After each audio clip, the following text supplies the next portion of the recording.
Então, com toda a humildade do seu coração, peça isso ao Senhor. Diga para Ele que é por isso que você está aqui, pela palavra, pela presença dEle. Deixa o Espírito Santo inundar a sua vida, tocar seu coração. Deus tem palavras de vida eterna para nós nesta noite. Tu és soberano, absoluto, Rei, poderoso nessa terra, Senhor. Sobre as nossas vidas, ó Deus, Tu tens inteira liberdade. Teu senhorio seja executado, seja praticado, ó Deus, na nossa vida, no nosso viver.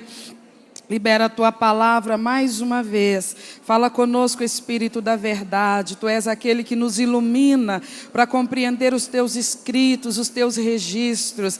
Dá-nos entendimento nesta noite, Senhor, que de fato venha mudar a nossa vida, mudar o nosso jeito de viver, para que o Teu nome seja engrandecido, seja exaltado através das nossas vidas. Obrigado, Deus, por estarmos na Tua casa hoje. Obrigado, Senhor, por estarmos junto com nossos irmãos neste santo lugar, porque eu sei que o Senhor está conosco aqui, e a Tua presença é que é garantia da nossa vitória, de uma noite vitoriosa. Trata conosco, doce Espírito de Deus, trata com todos aqui reunidos, Senhor, porque o Senhor nos conhece pelo nome e sabe com que seriedade e sinceridade buscamos servir ao Senhor. Venha nos instruir mais uma vez, para a glória do Senhor somente, meu Pai, em nome de Jesus, graças a Deus, amém. Por favor, senta no seu lugar. Com o máximo da nossa atenção, nós vamos receber a palavra de Deus nessa noite. Que o Espírito Santo fale profundamente ao seu coração neste lugar. Nós estamos estudando a carta de Paulo aos Colossenses. Às terças-feiras nós ficamos só nessa carta, até nós concluirmos todos os capítulos dela, embora, é claro, nós não vamos esgotar os assuntos que ela traz. Mas é importante que a gente sempre dê uma olhadinha, uma retrospectiva no que foi dito, para que a gente tome de novo o fio da meada. Então, onde a gente está, no ponto em que a gente está estudando, o apóstolo Paulo está falando da experiência verdadeira e profunda que é a conversão ao Senhor Jesus Cristo. E ele fala disso. E, na medida que ele vai falando, aqueles que lhe ouvem, se já viveram essa experiência, vão identificando. Porque ele não está falando de nada estranho para nós. É de coisa que faz parte da nossa história com Deus. Porque há quem queira acreditar que nós estamos na fé cristã evangélica porque sofremos algum tipo de pressão, de terrorismo ou de lavagem cerebral. As pessoas querem dar 1001 explicações por nós termos mudado tanto a nossa prática religiosa quanto a nossa maneira de viver. Mas nós temos a explicação correta. É porque, de fato, nós encontramos Cristo, Cristo nos encontrou, nós vivemos uma experiência sólida de conversão ao Evangelho, à pessoa de Jesus Cristo. Não é uma coisa que nós fomos induzidos, porque ninguém vive essa experiência por indução, por coação, por força. É pelo Espírito de Deus que a pessoa de Cristo se torna a pessoa principal na vida de um ser humano nessa terra. Ninguém consegue fazer isso, só o Espírito Santo de Deus.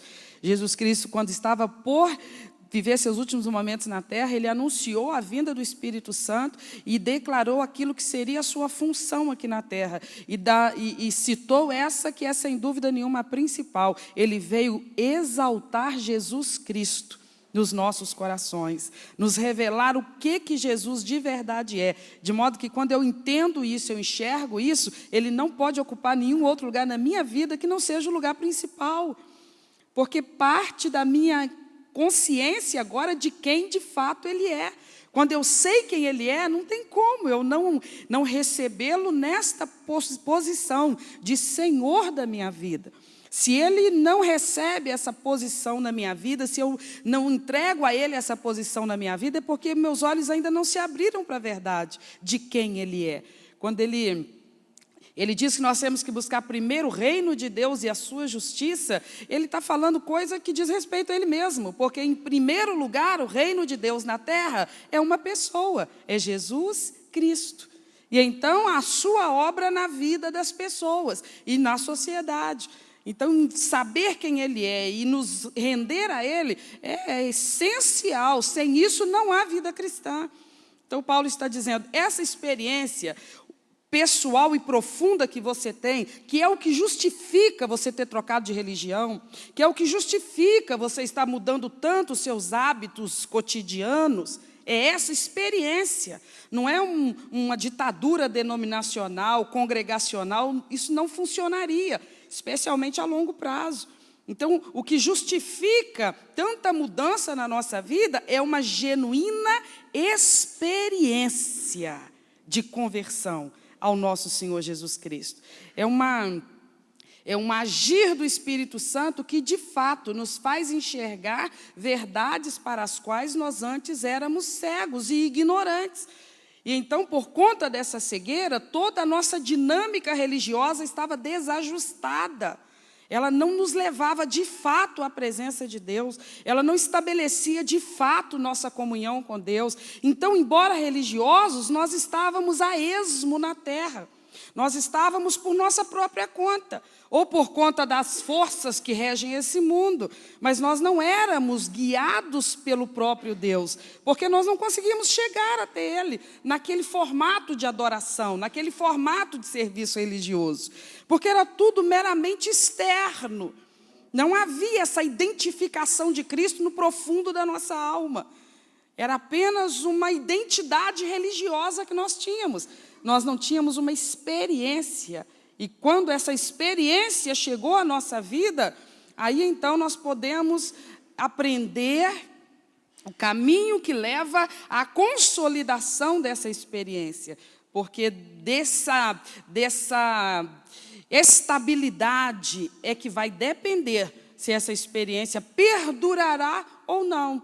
Se ela será apenas um espasmo ou se de fato ela vai ser o divisor de águas na nossa vida, vai ser a mudança na nossa história. Então, quando Paulo está falando do batismo, ele está falando que o batismo, assim, para ser tomado na sua dimensão própria, ele precisa ser tomado por uma pessoa que de fato tenha vivido essa experiência. Porque o que o batismo retrata é essa experiência. De modo que se eu me submeto ao batismo sem essa experiência, eu sou um falsário. Eu tô dando uma mensagem que não condiz com a realidade. Porque no batismo, ele prefigura, ele retrata que eu morri e renasci. Mas isso só é possível se de fato eu tive uma experiência, um encontro pessoal, profundo, genuíno, com essa pessoa principal, que é Jesus Cristo. Então, se essa experiência não ocorreu de fato, o meu batismo é um engodo. Ele é um retrato de uma coisa que, na verdade, não aconteceu. Agora, se de fato aconteceu, então o batismo ele representa muita coisa para mim. Eu posso me lembrar do meu batismo nas águas, sempre, aquele momento, aquela lembrança, vai fazer vir à minha memória aquilo que, de fato, agora é a minha experiência cristã, a minha experiência espiritual. E que experiência é essa? Paulo acabou de dizer aqui. O batismo retrata a minha experiência profunda e sincera, que eu morri com Cristo e que eu renasci com Cristo, ressuscitei com Cristo. Para quê? Para uma nova maneira de viver. Porque se fosse para continuar, morri, renasci, para continuar na mesma dinâmica anterior, de que valeu então eu morrer e renascer? De que valeu todo esse encontro, essa experiência, essa identificação com Cristo? Se isso não se reflete numa mudança de vida. Então, Paulo diz, nós estamos mortos e sepultados com Ele e ressurgimos com Ele pelo poder de Deus para vivermos a nova vida, para vivermos em novidade de vida. Então, eu precisava morrer para algum jeito de viver e eu precisava nascer para outro jeito de viver. Ficou claro? Isso era uma necessidade. E o batismo não fez eu morrer e eu renascer. O batismo retrata que eu morri e renasci. Quando que eu morri e renasci? Quando eu batizei? Não, eu só batizei porque isso já tinha acontecido. Quando que isso aconteceu? Quando eu me entreguei a Jesus Cristo. Ficou claro, irmãos? Então, por isso é que não é o batismo que me salvou. Por isso que a pessoa às vezes pensa, nossa, eu tenho que correr e batizar, senão Jesus vem ou eu morro e eu não vou para o céu. Mas o batismo não salva ninguém. O batismo é um retrato de uma experiência de salvação que tem que ter acontecido atrás, antes do batismo. Ele só pode ser depois da experiência, senão ele é um engodo. E não adianta eu me apegar a um retrato de uma coisa que na verdade não aconteceu e acreditar, porque eu batizei, eu estou garantido, eu estou salvo. Porque não é dessa forma que a palavra ensina. A minha segurança de salvação, ela procede de uma experiência de novo nascimento, de regeneração, que depois de ocorrida vai ser retratada no meu batismo nas águas. E que vai se evidenciar no meu viver diário agora, nessa nova dinâmica de vida, nessa nova maneira de ser e de viver. Amém, irmãos? Nós vamos abrir, por favor, em Romanos capítulo 6, versos 3 e 4, onde o assunto é o mesmo. Romanos 6, versos 3 e 4.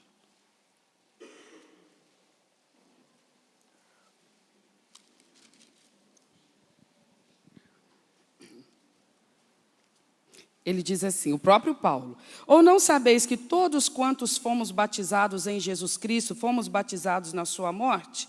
De sorte que nós fomos sepultados com ele pelo batismo na morte. Para quê? Para que, como Cristo ressuscitou dos mortos pela glória do Pai, assim... Não tem razão de ser eu viver uma experiência de morrer para aquela velha vida. Que velha vida era essa? Uma velha vida onde eu era serva, eu era escrava, eu era dominada pelo pecado. Que, em última análise, é o que me condena a uma eternidade sem Deus, uma eternidade no inferno. O que me condena a uma eternidade no inferno, irmãos? Essa foi a aula da semana passada. Você estava aqui, você lembra, você tem medo de responder não. O que me condena ao inferno? Então, se eu quero eliminar a condenação do inferno, o que eu tenho que eliminar primeiro? Então, como assim? Eu vou ter uma experiência com Cristo que não me liberta do pecado? Que depois dessa experiência, desse encontro, eu continuo tão escravo do pecado quanto eu era antes? Eu continuo me sentindo tão confortável com o pecado como antes? Então, que experiência foi essa? Qual que foi, no final das contas, a eficácia dessa experiência? Se o jeito de resolver o problema da minha condenação eterna é resolver um problema de culpa anterior, e isso se resolve em Cristo, porque nele nós somos justificados diante do Pai, como vimos semana passada, somos tornados justos, ficha limpa no tribunal do Senhor, mas eu não posso apenas resolver um problema de um volume de pecado que faz parte do meu passado, porque eu continuo na carne, eu continuo um ser humano, natural. Então eu vou continuar lidando com sensações, com estímulos, que podem me puxar de novo para o pecado. Porque eu não me tornei imune ao pecado. Eu não me tornei uma pessoa que o pecado não me tenta em área nenhuma. Então, o que eu preciso de agora para frente? Eu preciso de uma libertação do pecado. Porque o que me fazia antes estar condenada por conta do pecado era o domínio que o pecado exigia sobre mim. Ele conseguia dominar a minha vontade. Por vários motivos. Por quê? Primeiro, porque eu não tinha vida com Deus. Eu estava morta nos meus pecados. Sem ligação com Deus, sem vigor espiritual, sem discernimento espiritual. Alienada das coisas na perspectiva do reino de Deus. O meu juízo de valor sobre as coisas era carnal. Era comprometido com o meu prazer e com a minha vantagem nas coisas. Então eu dizia se uma coisa era certa ou era errada, se ela era saborosa ou não, se ela era agradável ou não, se ela era rentável ou não, era mais ou menos por aí. Não tinha uma concepção espiritual das coisas. Eu não tinha essa facilidade ou essa capacidade, porque espiritualmente falando eu estava cega e morta. Então eu só conseguia discernir carnalmente as coisas. E a carne me seduzia ou era seduzida pelas coisas. Então eu sempre tinha uma justificativa por agir da maneira como eu agia. E por fazer as escolhas que eu fazia. Eu estava andando pelas ruas, interagindo na sociedade, estudando, trabalhando, casando, criando filhos. E parecia que eu estava vivinha da Silva. E fisicamente estava, biologicamente estava, mas espiritualmente eu estava morta.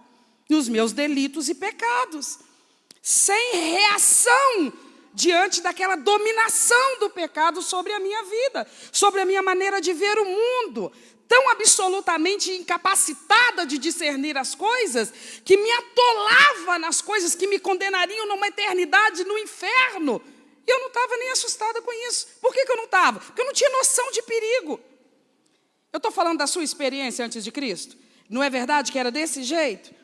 Tanto é que pessoas vinham falar conosco do Evangelho e tentar nos evangelizar e dizer, vai para Cristo, recebe a Cristo. A gente ouvia isso de bom grado?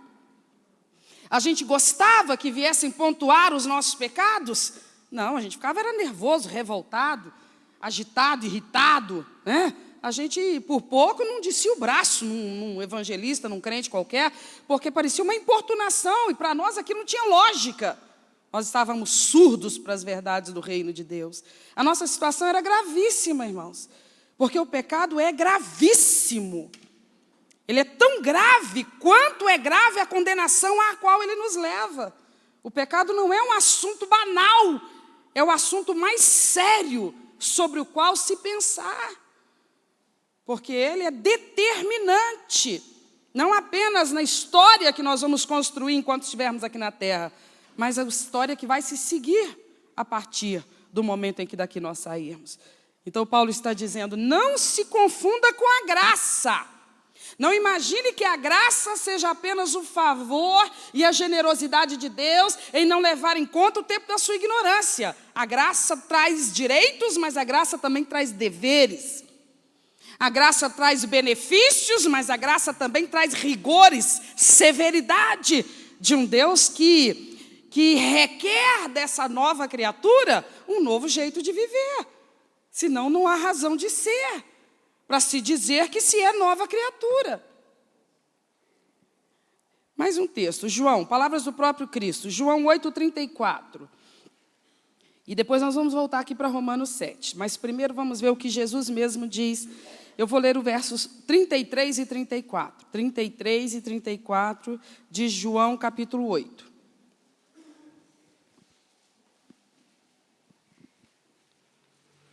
Todos encontramos? 33. Responderam-lhe, somos descendência de Abraão, nunca servimos a ninguém. Como dizes tu, sereis livres? Respondeu-lhes Jesus, em verdade vos digo, que todo aquele que comete pecado é escravo do pecado, servo do pecado. Quem disse isso? O próprio Jesus. Ele estava discursando, ministrando, ensinando, e judeus religiosos estavam ali debatendo com ele. E ele falando claramente com aquelas pessoas que elas precisavam ser libertas do pecado. E elas então ficaram horrorizadas com o que ele dizia, porque ele usava a figura de escravos. Jesus falava assim, olha, vocês são escravos do pecado e precisam de libertação do pecado. Elas ficaram incomodadas com essa figura de linguagem que Jesus usou. Foi desconfortável ouvir isso, que eles eram escravos. E então eles viram, aqueles religiosos, voltam-se para Jesus e falou, o senhor está enganado, nós somos livres, somos descendência de Abraão, para o senhor ter uma ideia. Nós não somos uma nação qualquer, nós somos a nação formada a partir das entranhas de Abraão, o homem escolhido por Deus para gerar, para estabelecer na terra essa nova nação, a respeito da qual as promessas de Deus foram vinculadas. Nós somos a nação que recebeu a lei, nós fomos a nação que recebeu os mandamentos, os estatutos do Senhor. Nós somos a nação que recebeu os oráculos de Deus através da vida dos profetas. Nós somos descendência de Abraão. Nós somos monoteístas na terra. Nós não somos como as outras nações que adoram múltiplas divindades. Nós conhecemos o Deus Todo-Poderoso, o Deus de Abraão, de Isaac e de Jacó. Ele é o nosso Deus e nós o povo dele. Ele nos estabeleceu como sacerdócio dele nessa terra. Nós não somos escravos, não. Nós somos a nação de Deus. Jesus vira e fala para eles, pois é, isso é mais grave ainda. Isso evidencia ainda mais o que é o poder do pecado na vida do ser humano.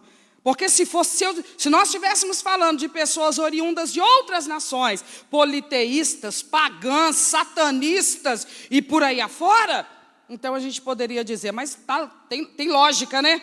A vida que eles levam, os deuses que eles invocam, a adoração que eles prestam, isso tudo deixa a vida deles debaixo de uma nuvem pesada de opressão. Mas vocês não, vocês estão dizendo a verdade. Vocês são pessoas religiosas. Vocês têm conhecimento da palavra, vocês receberam a palavra, vocês tiveram extraordinárias experiências com Deus, milagres assim, tremendos, vocês viveram, vocês experimentaram. E apesar de toda essa religiosidade, e apesar de todo esse acúmulo de recursos que foi concedido a vocês, eu declaro aqui e agora, vocês são escravos do pecado. Porque a religião não liberta do domínio do pecado. Eles eram religiosos, eles tinham de fato todo aquele histórico de experiência com Deus Todo-Poderoso, mas eles não tinham vivência, eles não tinham experiência. E isso fica muito evidente na maneira como eles lidavam com a própria lei, deturpando a palavra de Deus. E se envaidecendo diante das pessoas, e eles próprios se recusando a obedecer aquilo que eles ministravam para o povo. Então, o que Jesus está dizendo é o mesmo que Paulo vai dizer agora na carta aos Romanos, capítulo 7.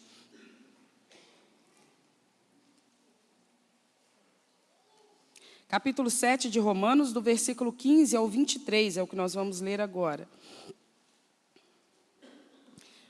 Nós vamos ler 2 textos aqui em Romanos agora, onde o apóstolo Paulo vai falar justamente dessa experiência dele. Ele, um judeu, fariseu, religiosíssimo. Então, ele vai falar aqui no texto que eu vou ler com você, no capítulo 7, da experiência dele anterior à experiência cristã. Tá? Então, o texto que eu vou ler agora é um desabafo de Paulo, onde ele está descrevendo a situação dele próprio em relação ao pecado, naquele tempo antes de conhecer Jesus Cristo. Depois eu vou ler outro texto com você, onde ele vai falar como que agora, depois da conversão, ficou essa situação dele em relação ao pecado. Tá? Então presta bastante atenção. Capítulo 7, versículo 15. Porque o que faço, eu não aprovo. Pois o que eu quero, isso eu não faço. Mas o que eu aborreço, isso eu faço. Olha o drama, olha o conflito. Ele está falando da experiência dele anterior à conversão. Judeu de judeus, fariseu, preparado, instruído aos pés do grande mestre Gamaliel, um grande expositor da lei do Antigo Testamento, conhecedor minucioso da lei mosaica. Quando eu te falar de lei, eu não estou te falando de lei de qualquer país, eu estou falando da lei daquela nação, daquele povo, dada pelas mãos do próprio Deus.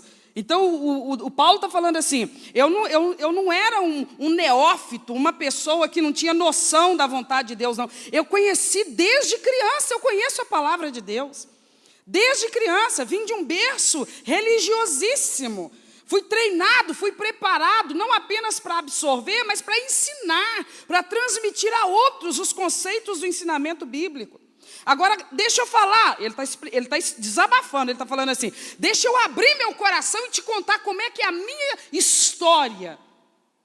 Como foi a minha história, a minha trajetória, o meu trato com o pecado, com a tentação, com as coisas inapropriadas. Apesar dessa bagagem toda que eu já trazia, de conhecimento, de leitura, de estudo da palavra de Deus. O meu negócio era o seguinte, o que eu faço eu não aprovo, mas o que eu quero, isso eu não faço. Mas o que eu aborreço, isso é o que eu faço. Ele está descrevendo uma situação de uma pessoa que ela tem lucidez para fazer um juízo de valor correto. Ela faz um juízo de valor correto. Não, isso aqui não é certo. Eu não deveria fazer isso. Isso aqui é erradíssimo. Eu não deveria me comprometer com isso. Mas quando ele percebe, ele está lá, naquilo que ele mesmo condena. Ele diz, é assim que era a minha situação. O que eu acho certíssimo, eu não consigo executar.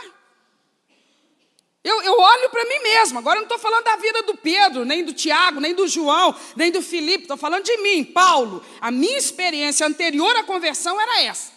Não era loucura, não. Eu não era doido, não. Eu não era doido, não. Eu era lúcido, eu era sensato. Eu era capaz de julgar corretamente o valor de uma coisa. Eu era capaz de discernir, não, pelo que eu sei da lei, isso aqui não deveria fazer parte da minha vida. Mas acontece que aquilo que eu sabia que era reprovável, ainda que eu soubesse que era reprovável, eu me contaminava com aquilo. Então ele tinha conhecimento da palavra, ele tinha conhecimento das experiências maravilhosas, dos milagres operados por Deus, quer dizer, experiência com o poder de Deus. Ele sabia o que era o certo, mas dentro dele tinha esse conflito. Aí ele continua, 16. Se faço o que não quero, consinto com a lei que é boa, de maneira que agora já não sou eu que faço isto, mas o quê? Não sou eu que faço, mas o pecado que habita em mim. Isso é um retrato de escravidão. Ele diz, eu conheço a verdade, mas eu não obedeço a verdade. Eu sei o que é certo, mas eu não consigo fazer o que é certo. Aquilo que eu aprovo, eu não consigo manter. Às vezes eu até faço um propósito. E eu estou sendo sincero, eu estou realmente decidido. Eu vou parar com isso. E consigo. Um dia, 2, uma semana, 2, um mês, 2. Daí a pouco o que acontece comigo? Estou eu de novo, atolado naquela lama. Essa é a realidade da nossa experiência humana com o pecado. A carne, ela tem um poder de atuação para o erro, que nós ficamos às vezes em conflito com nós mesmos, envergonhados de quem? De nós mesmos. Porque é assim que a gente comete uma infração mediante os ensinamentos bíblicos, a gente faz a avaliação. Eu não devia ter feito isso. Por que eu fiz? Eu não sabia que era errado? Eu sabia que era errado. Por que mesmo assim eu fiz? Pois é, eu não consigo explicar. Tem uma explicação fácil. Tem uma explicação fácil, viável e até bastante... ela é bastante conivente com a gente, ela ajuda bem a gente. É o diabo.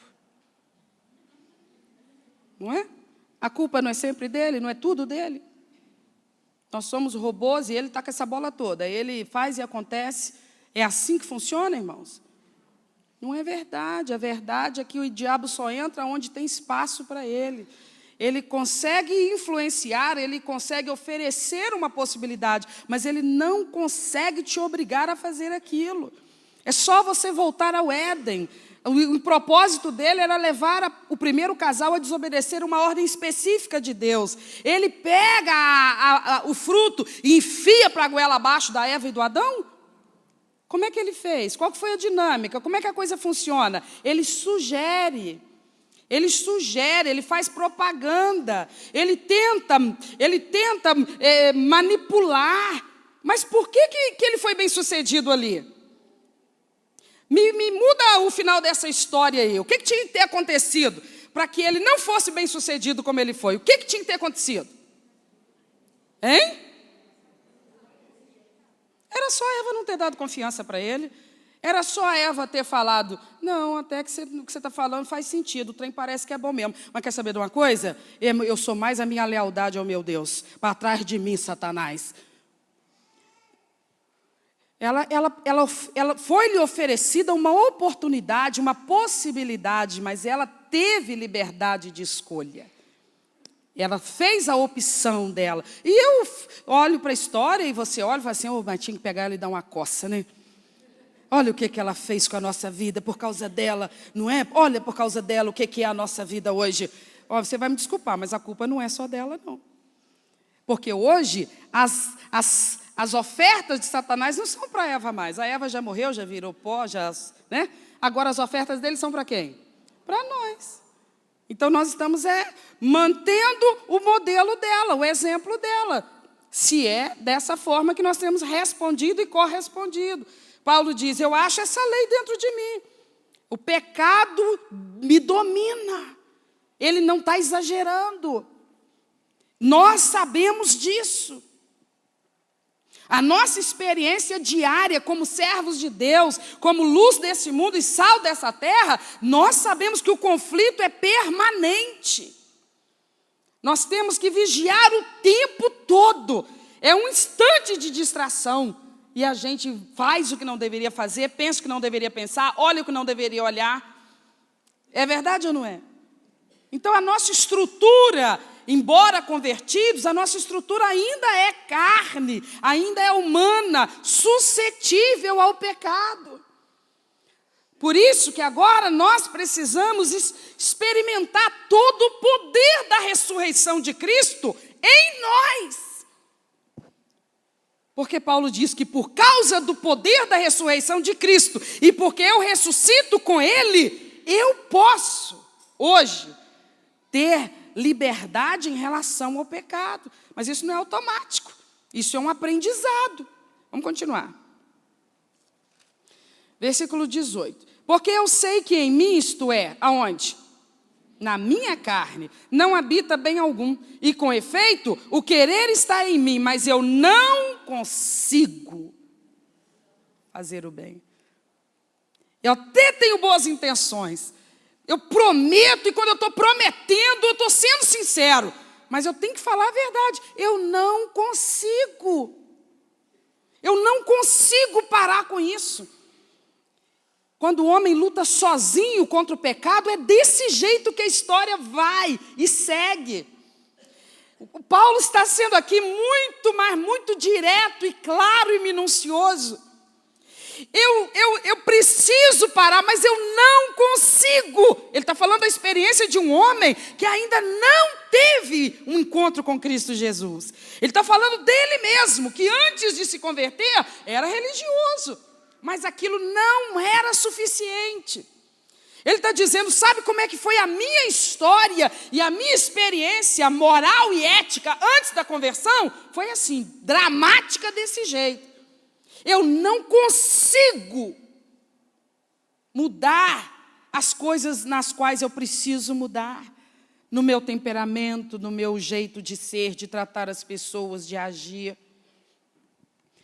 Então essa é a declaração muito objetiva que reflete, que retrata o drama de uma pessoa que quer viver livre do domínio do pecado, mas ela ainda não recebeu a Cristo. Ela não morreu para o pecado.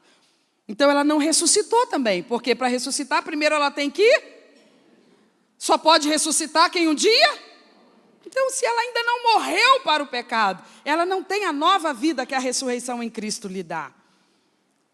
Então, tem pessoas que elas gostam do Evangelho, elas gostam da igreja evangélica, elas simpatizam. Você acredita que elas chegam até a descer as águas do batismo? Sem, de fato, ter vivido a experiência da regeneração. Então, a vida cristã delas é um fracasso, é um escândalo.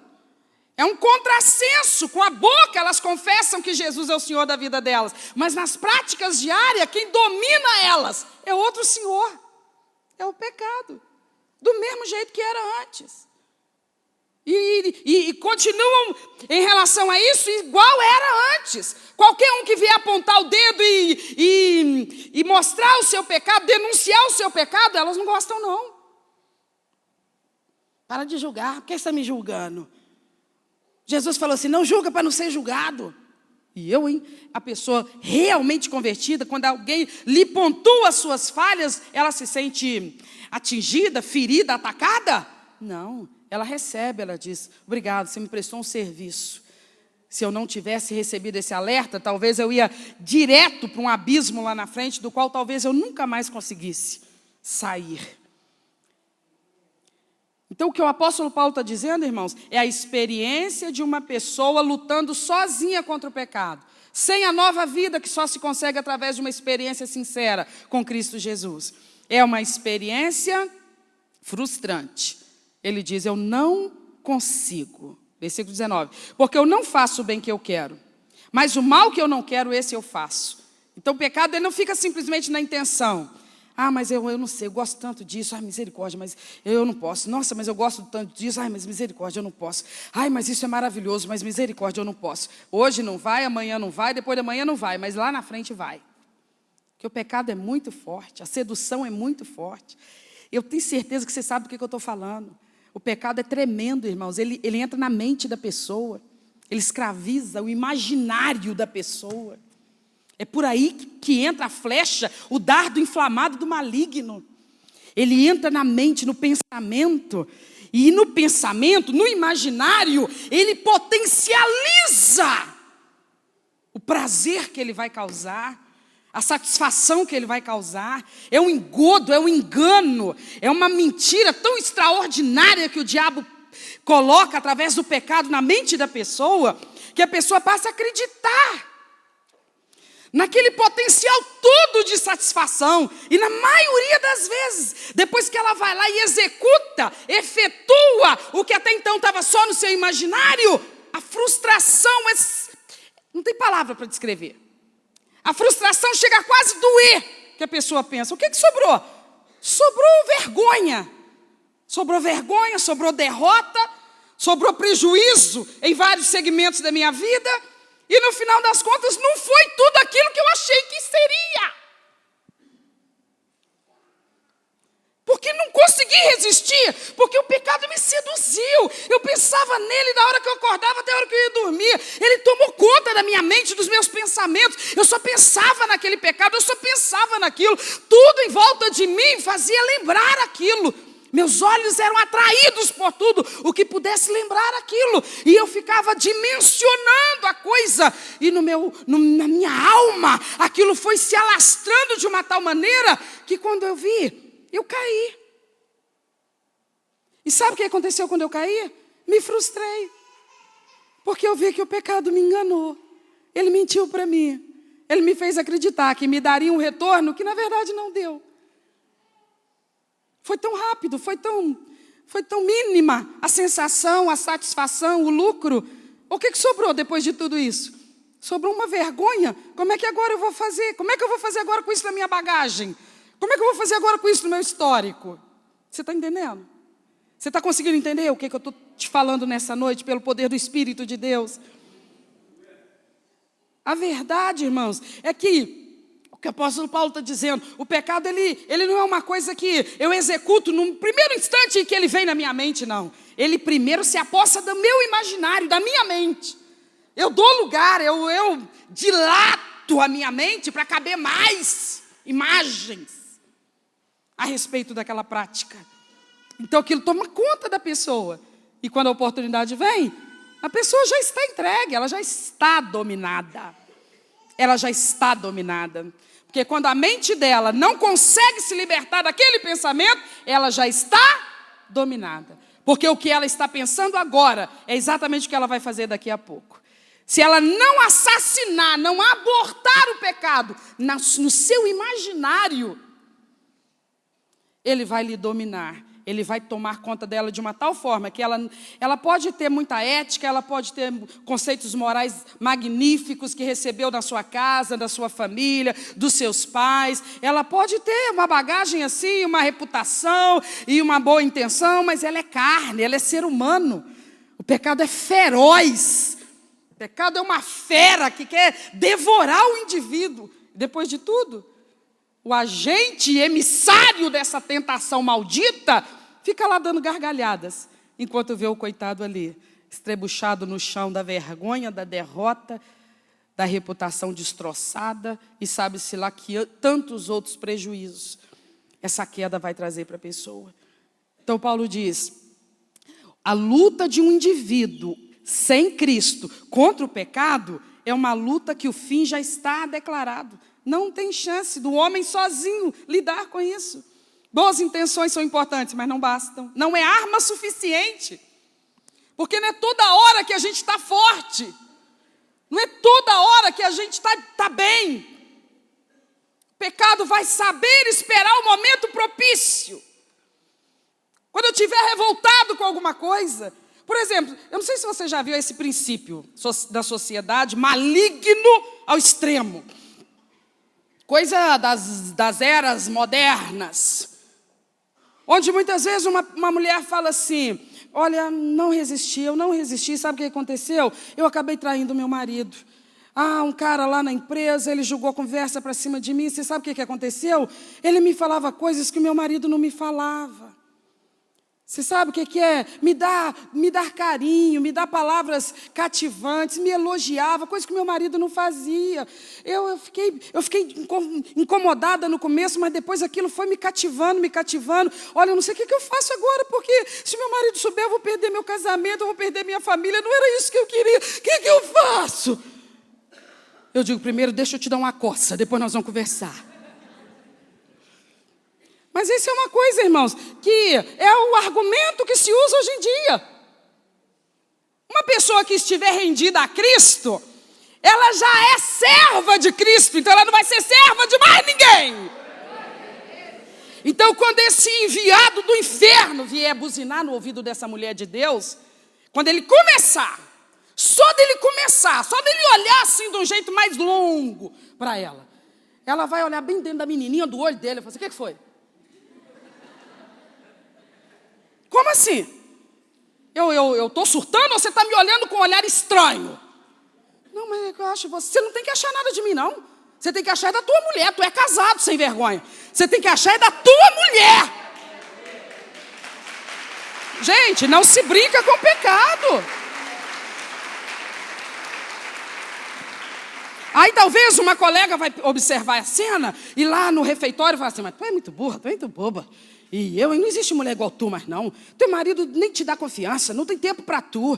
As horas vagas dele, ele está com os colegas jogando bola. As horas vagas dele, ele está alisando o carro. As horas vagas dele, ele vai lá para a mãe dele. Tu passa sozinho o tempo todo. E não te valoriza, não te elogia, é seco. Seco. Ele acha que ele casou com outro homem. Ele é seco.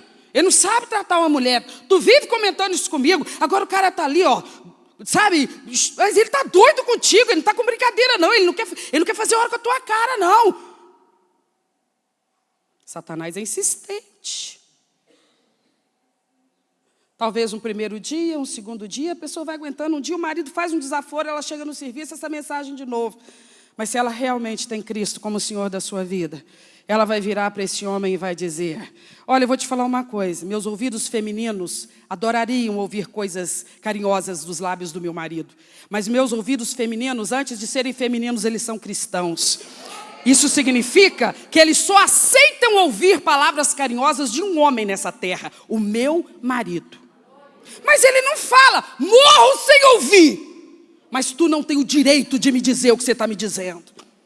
Você não tem o direito de me dizer o que você está me dizendo. Só quem tem o direito de me dizer essas coisas é um homem nessa terra. Aquele que botou uma aliança no meu dedo. Que é o pai dos meus filhos. É o meu marido. Mas ele não. Respeita ele, falou? Nossa, parece que até casou com um príncipe. Não é isso que eu estou dizendo, mas também não te interessa. Eita, eu não posso treinar você não. Ai, meu Deus.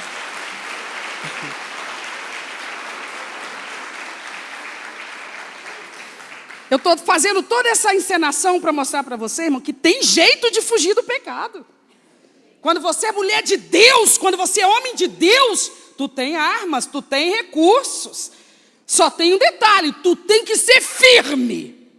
E se for preciso ser grosseiro para isso, se você acha que não convém, então não faça, mas eu faço. Porque por conta da educação, muita gente vai sendo invadido, pressionado, depois não sabe como cortar. Quando o apóstolo Paulo fala assim, o pecado que eu ficava pensando nele, depois eu acabei praticando. É justamente esse o processo. Por isso é que a pessoa que não tem Cristo, a mente dela fica o tempo todo cheia de quê? De coisas que vão agradar a sua carne, que vão satisfazer e dar prazer. Por isso, irmãos, que a moralidade vai caindo tanto ao longo das eras, das décadas e das gerações. Porque o ser humano da atualidade, ele é simplesmente insaciável. Não tem prazer que sacia o ser humano hoje em dia. Já inventou de tudo. Experimenta de tudo, abusivamente. E mesmo assim está vazio, está frustrado, está assim, está em busca de alguma coisa. Não tem quantidade de prazer. Os mais doidos e malucos que eles inventam, que é suficiente. Escravos de uma carne que nunca se satisfaz. De uma carne que nunca diz assim, chega, para mim basta, já estou satisfeito. Não. A qualquer custo, a qualquer preço. Perde família, perde saúde, perde a vida. Mas é escravo de uma carne, de uma natureza humana que simplesmente se entrega. Por quê? Porque o homem em si, sozinho, ele não tem recursos. Vamos concluir nesse ponto, até o 23. Ele diz assim, estamos no 20. Ora, se eu faço o que não quero, já não faço eu, mas o pecado que habita em mim. Acho então esta lei em mim, que quando quero fazer o bem, o mal está comigo. Porque segundo o homem interior, eu tenho prazer na lei de Deus. Mas eu vejo nos meus membros uma outra lei, que batalha contra a lei do meu entendimento e me prende debaixo da lei do pecado, que está no meu corpo, nos meus membros. Mas de onde está o controle dos meus membros? Qual que é o centro nervoso principal, o comando dos meus membros? Então, onde que o domínio do pecado começa? Aqui. Então, irmãos, nós não somos ignorantes a respeito das coisas espirituais. E nem de como lidar com as coisas. Agora, o texto seguinte que nós vamos ler, Paulo já vai falar da experiência dele nessa temática a partir da conversão. Capítulo 8, do verso 3 ao 6. Nós poderíamos ler tantas outras coisas, mas o tempo não nos permite. Mas vamos ficar nesses textos aqui. Capítulo 8, versículo 3, aqui mesmo em Romanos. Porquanto o que era impossível à lei, visto como estava enferma pela carne, Deus, enviando o seu Filho em semelhança da carne do pecado, pelo pecado condenou o pecado na carne, para que a justiça da lei se cumprisse em nós, que não andamos segundo a carne, mas segundo... Porque os que são segundo a carne, inclinam-se para as coisas que são da carne. Mas e os que são do Espírito? Inclinam-se para as coisas do Espírito. Então, por isso nós temos que ressuscitar com Cristo. Porque esse ressuscitar significa nascer de uma nova vida, de um novo estilo de vida, de uma nova origem de vida. Ser regenerado é ter a vida divina em nós. O próprio Deus vem habitar em nós. Paulo vai dizer isso, que nós somos agora templo e habitação do Espírito de quem? Espírito de Deus, do Espírito Santo. Então Paulo agora está dizendo, a lei não tinha força, ela estava impedida de me libertar e de me conduzir de uma forma santa. Mas agora que através do Filho de Deus, eu morri para o pecado, eu morri para aquela dominação que o pecado tinha sobre mim, e agora eu nasci de novo, eu sou uma nova criatura, criado em liberdade. Não mais para me inclinar para as coisas da carne, mas para agora me inclinar para as coisas do Espírito. Então tudo tem a ver com essa experiência, que tem que ser genuína e profunda na minha vida e na sua vida. Paulo escreve numa das suas cartas e ele diz assim, presta atenção, completai a vossa salvação. Se aproxime cada vez mais do teu Salvador. Abra cada vez mais espaço para as coisas bíblicas na sua vida. Não seja espiritual e cristão apenas durante os cultos, no ambiente da igreja. Mas seja bíblico em todo lugar que você estiver e em toda atividade que você executar. Treine a sua carne agora a se sujeitar a outro Senhor, não mais ao pecado para a morte, mas ao Espírito de Cristo para a vida eterna e para a santificação. Amém, irmãos? Então a vida com Deus é o quê? É cantar, é orar, é jejuar, é ler a Bíblia, é ofertar, é evangelizar, é tudo isso. Mas tudo isso perde totalmente o valor se não fluir de uma vida realmente unida à pessoa de Cristo Jesus. Isso, essa união, essa comunhão, essa identificação com Cristo, só é possível mediante o ministério do Santo Espírito de Deus. E o ministério do Santo Espírito de Deus é um ministério cujo alvo é preparar a igreja para um viver santo e irrepreensível diante de Deus e diante dos homens. Não para conduzir a igreja nas mesmas trevas de pecado de antes. Não questione e não duvide da ação e do poder do Espírito Santo. Às vezes a gente olha para o histórico do povo evangélico e a gente fala, bagunça, isso é tudo falsidade, isso é tudo bagunça. Tudo não, tem gente fazendo bagunça sim, sempre houve. Mas tem aqueles que de fato são comprometidos com o Espírito e com a palavra de Deus. Esses não têm vontade de pecar? Tem. Esses são imunes ao pecado? Não. Só tem um detalhe. Esses têm ferramentas sobrenaturais para não mais se dobrarem ao domínio e ao comando do pecado. Esses agem rápido na mente, nas palavras, no coração. Todos os seus membros estão em harmonia e em sintonia e alinhados com o Espírito e com a palavra de Deus. Mas quem é que define ou decide esse posicionamento ou essa qualidade da vida cristã de uma pessoa convertida? A denominação onde ela está? Os pastores que estão diante dela? É ela mesma. Em tudo quanto é igreja, você vai ver gente que serve a Deus com seriedade e vai ver gente que serve a Deus com brincadeira. Em tudo quanto é igreja. Talvez você diga assim, mas tem igreja que é porque não tem a palavra. Aqui você acha que tem a palavra? E aqui você acha que não tem gente brincando com a palavra? Nossa, pastor, mas isso é uma vergonha para a senhora. Então eu vou tentar pregar com um pouquinho mais de vigor. A responsabilidade é do indivíduo, irmãos. Porque quantas pregações tem num culto aqui? Quantas pregações no mesmo culto? Uma só. Quantas pessoas recebem essa mesma pregação? Centenas. Cada um vai fazer com o que ouviu, o que decidir fazer. Aí já não é comigo. Aí é cada um que decide. Eu vou receber a pregação como? Eu vou recebê-la com emoção, eu vou recebê-la com lágrimas, eu vou recebê-la com indiferença, eu vou recebê-la com temor, com gratidão. Como que eu vou receber? Com desprezo? Aí é individual. Eu não sei como é que você está processando as verdades de Deus aí na sua alma. Eu espero em Deus que o seu coração esteja receptivo à palavra do Senhor. Porque disso depende a sua permanência no reino. Isso não é brincadeira. Um dia nós fomos dominados pelo pecado. Aí nós vencemos e o pecado está morto para nós? Não, o pecado não está morto. O pecado não está morto na terra, pelo contrário. Está vivo e latente em todos os segmentos da sociedade, especialmente aqui no Ocidente. O pecado está mais vivo do que nunca e mais forte do que nunca. Não é o pecado que morre, eu é que morro para o pecado. É essa a visão, é essa a ordem das coisas. Esse mundo não vai deixar de ser do jeito que ele é, vai piorar. As coisas vão se tornar cada vez mais imundas, mais imorais, mais corruptas. O que você está vendo aí tem potencial para piorar muitas vezes mais. Então o tempo dessa atmosfera ser purificada disso tudo ainda não chegou.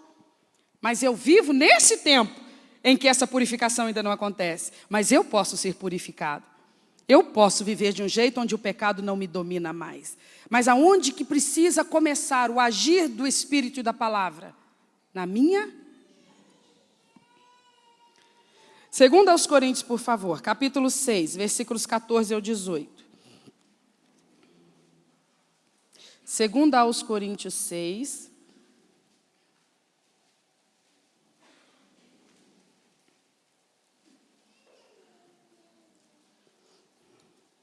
Versículo 14 ao 18, e depois eu sigo ao 7, versículo 1.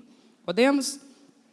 Diz assim: não vos prendais a um jugo desigual com os infiéis. Porque que sociedade tem a justiça com a injustiça?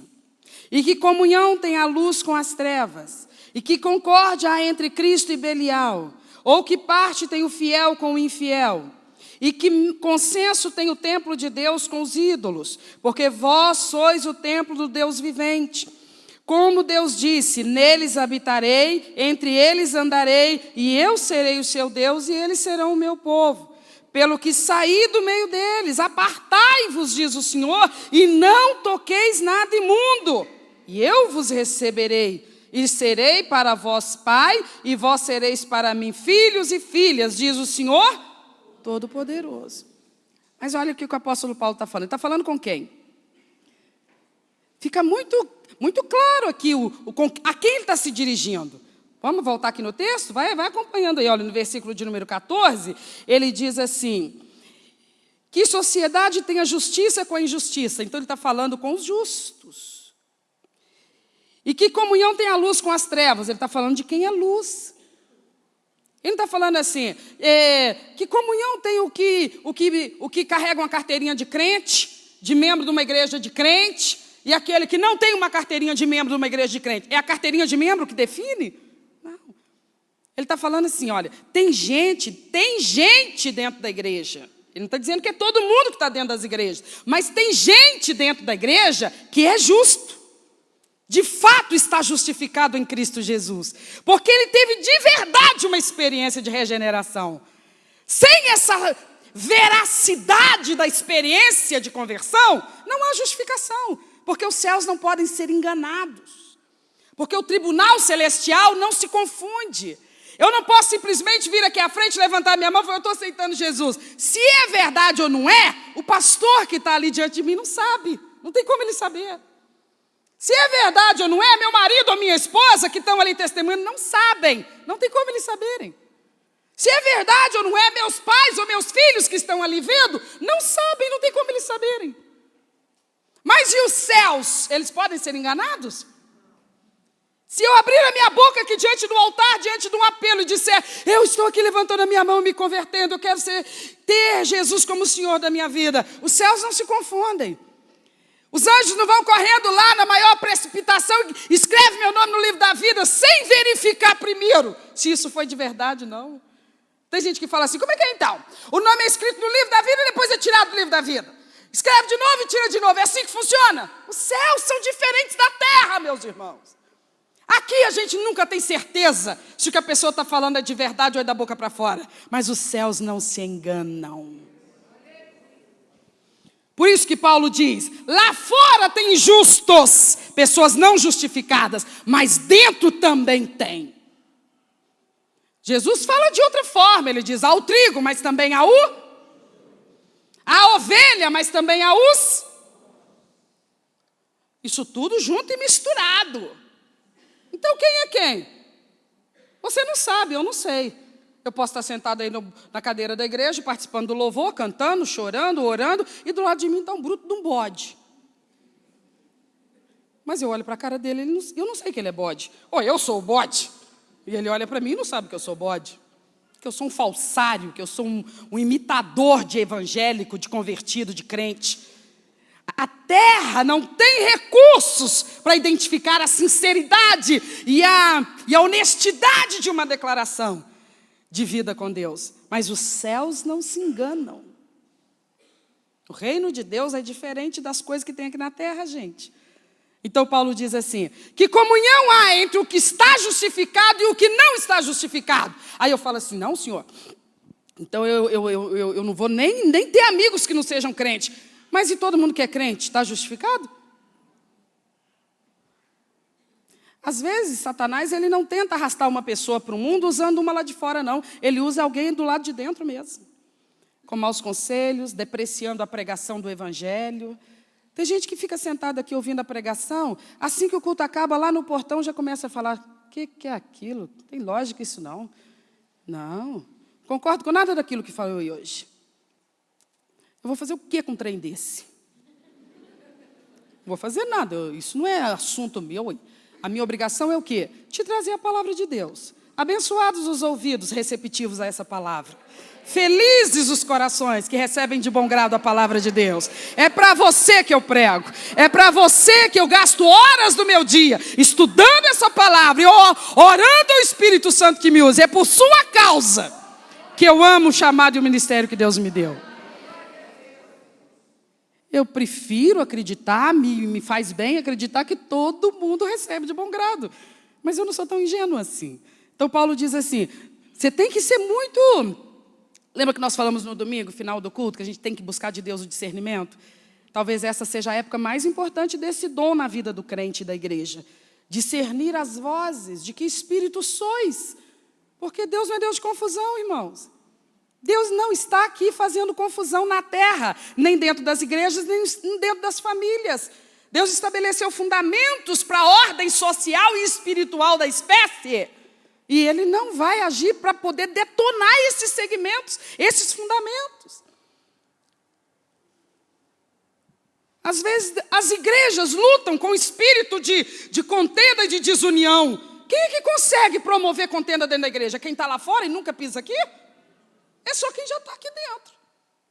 Para conseguir provocar contenda e desunião dentro da igreja, tem que estar onde? Dentro da igreja. E para conseguir, tem que ter ouvidos receptivos àquela mensagem. Então tem aqueles que são os ativos nessa conduta de prejuízo à comunhão congregacional, e tem aqueles que formam parceria, somam força e ajudam. Então Paulo está falando uma coisa muito séria. Você tem que ver com quem que você se associa. Anda com gente de verdade, temente a Deus, prudente. Se você lida com uma pessoa que fala além da medida, que tem prazer em ficar fofocando, tanto dela mesmo quanto dos outros, se você quer ajudar essa pessoa, confronta ela. Ah, não, mas eu não posso. Quem tem vergonha não envergonha os outros. Ah, eu não concordo muito com isso não, porque a verdade tem que ser dita e é a verdade que liberta. E se eu me calar, eu estou dando apoio para que a pessoa continue. Por que tem fofoqueiro dentro da igreja? Boca fofoqueira. Porque tem ouvido que gosta de fofoca. Então, Paulo está dizendo que existem essas diferenciações. Ele diz que comunhão tem a luz com as trevas. Então, ele está falando de todo mundo que abre a boca e fala que é crente. Todo mundo que abre a boca e fala que é crente anda na luz? O que é andar na luz, irmãos? Andar em santidade, ter compromisso com a moralidade cristã, que é elevadíssima. Andar na luz significa ter compromisso com os princípios bíblicos. É agir e decidir e escolher no dia a dia, seguindo princípios bíblicos. Isso é andar na luz. Todo mundo que abre a boca e fala que é crente faz isso? Vive desse jeito? Aí Paulo está falando, está vendo? Você tem que saber, se você vai conviver e comungar com essa pessoa, pelo menos providencie para que você seja o agente influenciador nesse relacionamento, e não o que vai ser influenciado. Porque senão você vai ser arrastado para fora, para longe da sua seriedade. No versículo 17 ele diz, saí do meio deles, apartai-vos e não toqueis nada imundo. O que são essas diretrizes, irmãos? Olhe para mim, por favor. Essas diretrizes são os comandos para a nova maneira de viver. Aos que dizem assim, Deus não cobra nada de você para te salvar. Claro que não. A salvação é embora ela não foi de graça, ela custou caro. Só que quem pagou o preço não fomos nós, foi o nosso Senhor. Ela é pela graça. Só tem um detalhe, a salvação é uma força que ela gera evidências. Então, o meu jeito de agir após essa poderosa experiência de salvação, autêntica, sincera, real, vai ser um novo jeito de agir, porque eu fui salva do quê? Jesus me salva de quê? Primeiro do pecado. Eu ainda não fui lá para a eternidade. Ah, não, eu só estou interessado que Ele me salve do inferno. Mas não tem como salvar de uma coisa sem salvar da outra. Eu não gosto que fica pegando no meu pé com esse negócio de pecado. Eu sei o que é bom para mim. Eu só quero que Ele me garante que não vai deixar eu arder no inferno para sempre. É só isso que me basta. Não me amola, não. Tudo bem, só que não tem jeito. Não tem jeito de te livrar de uma coisa sem te livrar da outra. Por isso que Paulo está dizendo, ele nos permite morrer com Cristo para ressuscitar com Cristo uma nova qualidade de vida. Uma vida que agora pende para a santidade, deseja a santidade. O último texto que a gente vai ler está aqui em 2 Coríntios 5,15. Eu já vou para ele para a gente finalizar. 2 Coríntios 5,15.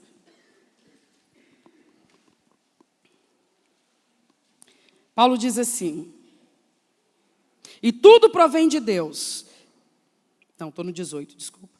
E ele morreu por todos, para que os que vivem não vivam mais para si, mas para aquele que por eles morreu e ressuscitou. O que você acha desse versículo? Vamos ler de novo? Vai lá.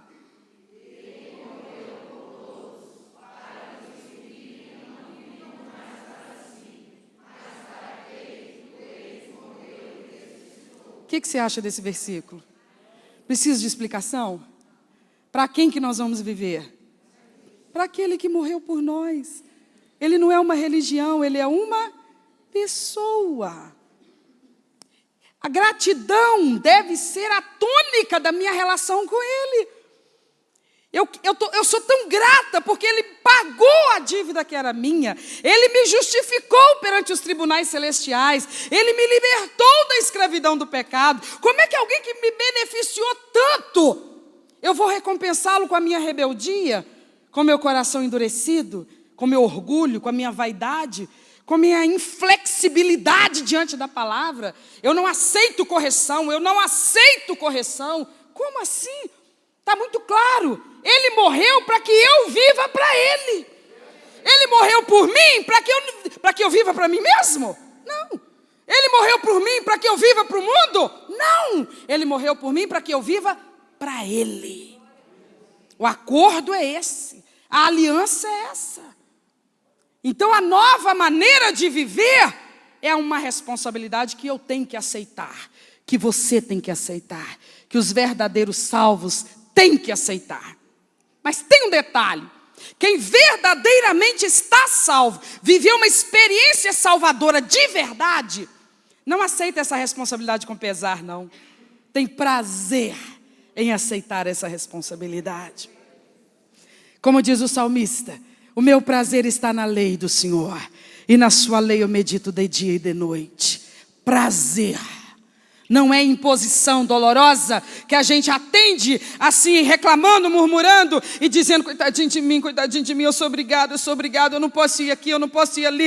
Ah, coitadinho de mim, eu não posso usar isso nem aquilo, nem fazer isso nem aquele outro, porque senão ele me condena ao inferno. Eu estou enrolada agora porque ele é muito exigente. Não é assim não. A gente ouve tudo o que ele nos fala e a gente entende a super excelência do que ele nos ensina. E a gente entende, qualidade de vida é isto. Qualidade de vida não é comer carne todo dia. Isso é qualidade de vida? Explica para o nosso paladar. Qualidade de vida é ter uma vida onde a gente tem uma consciência tranquila, onde a gente não prejudica o próximo, onde a gente honra a Deus, onde a gente tem princípios, onde a gente tem moral e ética elevados tanto quanto o cristianismo nos propõe. Qualidade de vida é isso, é vida de valor na face da terra. Não é vida sem, vida medíocre, não, é vida de valor. Você pode morar num casebre, você pode se cobrir com cobertores dos mais grosseiros, mas o que está ali debaixo daquele teto, o que está se cobrindo com aquele cobertor, é um ser humano de vida excepcional. É um ser humano que a sua vida retrata a grandeza do caráter do seu Cristo. É a nossa dívida com Ele. Ele morreu por mim, para que eu viva para Ele. Fica de pé, nós vamos ter que orar. Nós vamos ter que conversar com Ele agora. Depois desse ponto da nossa reflexão. Eu queria que isso empolgasse a nossa alma, irmãos. Que isso empolgasse todo o nosso ser. Viver para Ele. Nos dedicar a Ele. Ele que fez por nós o que nós não merecíamos. Ele que fez por nós o que ninguém poderia fazer. Agora Ele vira para nós e diz: a única coisa que eu estou requerendo de ti é o seguinte: viva para mim. E eu digo: é mais do que justo, Senhor, porque no final das contas, eu agora lhe pertenço. Tu me compraste com um preço muito alto, muito elevado. Fecha os seus olhos, mas abra teu coração. Fecha os teus olhos, mas abra a tua boca. E converse com o teu Senhor e o teu Salvador. E peça a Ele: Senhor, me dá experiência que faça com que de fato eu consiga ficar liberto do domínio do pecado. Vira para Deus e conversa com Ele, porque na sua palavra Ele diz: não é por força nem por violência, mas pelo meu espírito, diz o Senhor. Ore por você mesmo. Ore pela sua própria experiência com Deus. Peça a Jesus que tome conta de todo o seu ser, que tome conta de todo o seu pensamento. Ore, ore, ore. Já estou crucificado. Aleluia. Com Cristo, agora vivo, não mais. Oh, glória a Deus, glória ao seu nome.